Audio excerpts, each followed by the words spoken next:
Welcome back to another episode of Rock Boys Football. Dale, it's about time we give the North Carolina Tar Heels a little bit of credit for being a legit contender in the ACC. I'm guilty of it. I think a lot of the national media is guilty of it.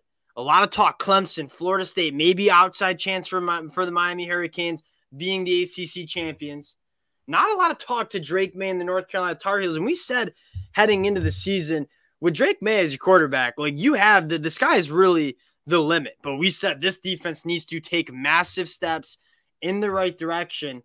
And that's exactly what you've seen this North Carolina team do. We're going to dive into what we've seen from North Carolina, not only against Miami, but through the first half of the season, and why this North Carolina team is a legit contender in the ACC. Now, before we get into it, just want to say thank you to you guys, the support you guys have shown the boys for all these game breakdowns, game recaps. It truly does mean a lot. We love coming on, talking ball, but the support from you guys has been absolutely awesome. So if you do enjoy the content, consider subscribing to the channel. Going to kick it off to one of the biggest Drake May fans that I've ever known, Dill. North Carolina Tar Heels. How are we feeling here? Yeah, I'm obviously a Drake May fan. I don't know who in this world is not, but obviously the story is the defense. And honestly, coming into this year, you look at some of the guys they lost in the portal. You look at bringing back Gene Chizik, a move I think a lot of us were questioning. Maybe a lot of Hand up. That's at me, and I apologize to Gene Chizik. They weren't a great defense last year. How are they going to necessarily be better this year with the same group of minus a couple key pieces? Well, one thing I think we all did discount is second-year defensive coordinators. Good defensive coordinators who struggled in their first year. Brent Venables at Oklahoma in that defense, obviously very bad in his first year. Dan Lanning in his defense at Oregon, obviously very bad his first year. And then they get it rolling. And Gene Chizik, maybe catching a little bit of that. I think his players are playing faster in the scheme. I think they have a better, more of an attitude and a bit more aggressiveness in what they're doing. And they've really taken some monster leaps and put this team in not only the ACC, but again, if you have Drake May and a defense that's respectable, you can go compete with anyone.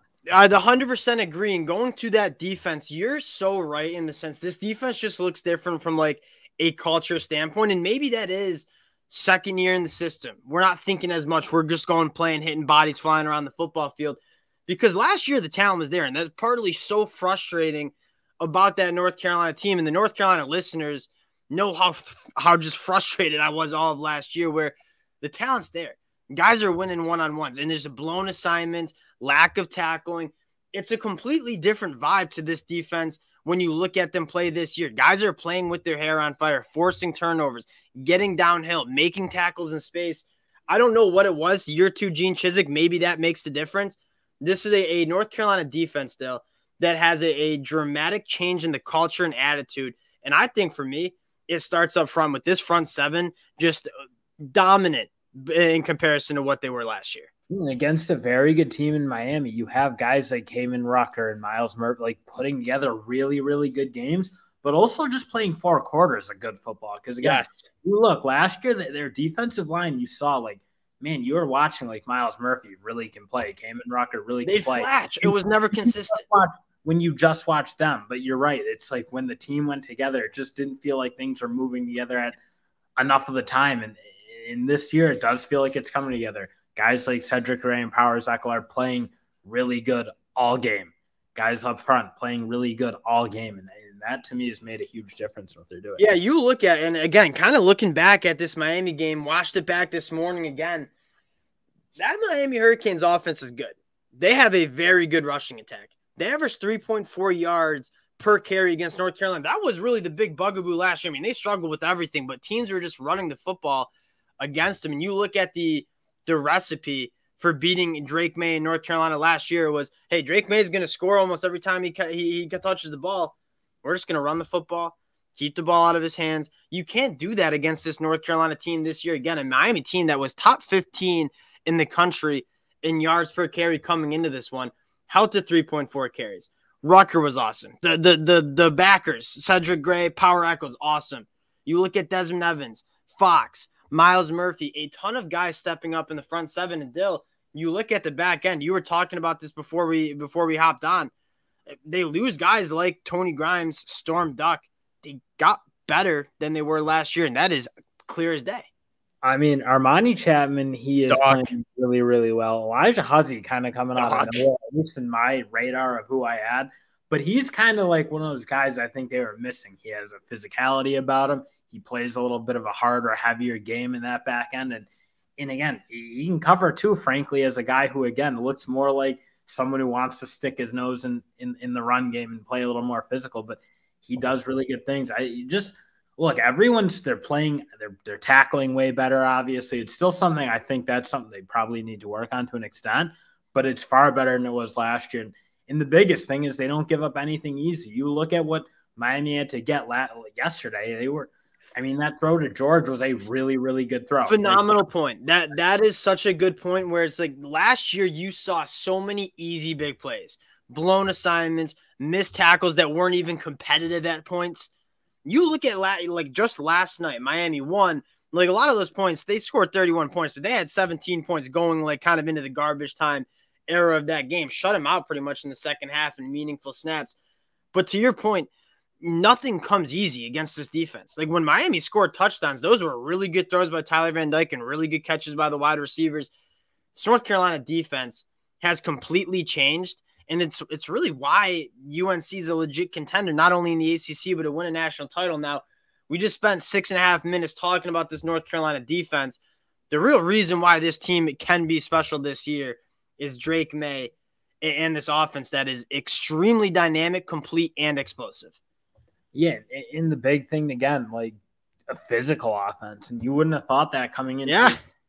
They can really just kind of run the ball at will. I mean, you look putting up 8.2 on a Miami team that's really been good stopping. Miami Hurricanes were top 15 against the run as well heading into this. Like, this is a good – I know they lost to Georgia Tech, but this Miami team is legitimately a really talented team. Legitimately awesome. Yes. That was not the reason they lost to Georgia Tech. I don't think they really gave up a point in their own right. It was just the offense turning the ball over. So to go run the ball like that for Omarion – I love him. I love him. And he's emerged as the guy, and it's huge. And it's just like I don't know. Does it almost like translate into some better defense when you can play physically and just I don't know if it like what I'm saying makes sense, but it's like if you're just a more physical team everywhere, do you just naturally like start to having to play better defense? You got to tackle them in practice. Hey, maybe when you're trying to tackle Hampton in the practice during the spring games and fall scrimmages, like you're kind of forced to step it up a little physically. They're like almost like, oh, that's a football team now. Like they're not just a 7-on-7 program that has a really good quarterback. This is a complete, well-rounded. They can play physical at every level of their football team, and they got it going on. And obviously, the big thing to me is Devontae Walker. I'd love to see. You say complete. That is the first thing I have in my notes from last night. Complete team. Like there's not many holes in this team, and you have a star quarterback. That's what makes him dangerous. But a complete offense. Like this is a team that if you are nervous about Drake May and you want to play coverage, they can run the football. If you want to put bodies in the box to stop Omarion Hampton in this rushing attack, that is really damn good. Drake May also kind of a part of that rushing attack. They can hit the explosive play behind you. Like there is not many ways you can scheme up. You talk about good offenses and what makes a good offense. It's being complete, having multiple different things that can hurt an opposing defense. It's exactly what North Carolina can do. They can run the football really physically, but when they throw the football, last year the biggest knock was if you take away Josh Downs, you might have some success, right? That offense, especially through the air, was really going through Josh Downs.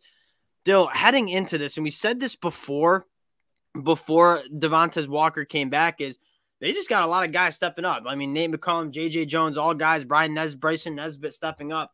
Now you add the true wide receiver one in Devontae Walker, his true coming out party this yesterday on Saturday. And then you have guys like J.J. Jones, Nate McCollum, so many different guys that can hurt you. You talk about a complete team that has so many different playmakers that can hurt an opposing defense. That's exactly what you're looking at for this North Carolina offense. Yeah, and just, again, for everything we kind of just said, I think this team is – I still don't even think they're getting the respect they deserve. I feel like everyone wants to talk Miami. Everyone wants to talk the teams they're playing. Everyone wants to talk Florida State, and I get it. Florida State's an awesome team, and we're as guilty as anybody about this because we're like talking a lot of Florida State, Clemson, North Carolina starts with a really impressive – like nobody even batted an eye when they went week one in Smoke Dog, South Carolina. Everyone's like, all right, Florida State just beat LSU. Let's talk about them. And then UNC just keeps winning football games. Drake May is not necessarily putting up Heisman numbers, but this offense looks just as good as it was last year. But the big story is the defense has come together. Though I can't wait to watch this North Carolina team down the stretch. I think they're a legit. When you have the best quarterback in the conference, you know you're going to be a problem. That is exactly what this North Carolina team has. Again, appreciate the North Carolina fans showing out, supporting the boys. If you do enjoy the content, consider subscribing to the channel. More importantly, let us know in the comment section how you guys are feeling about this one. Appreciate y'all, and we'll talk to you guys later. Peace.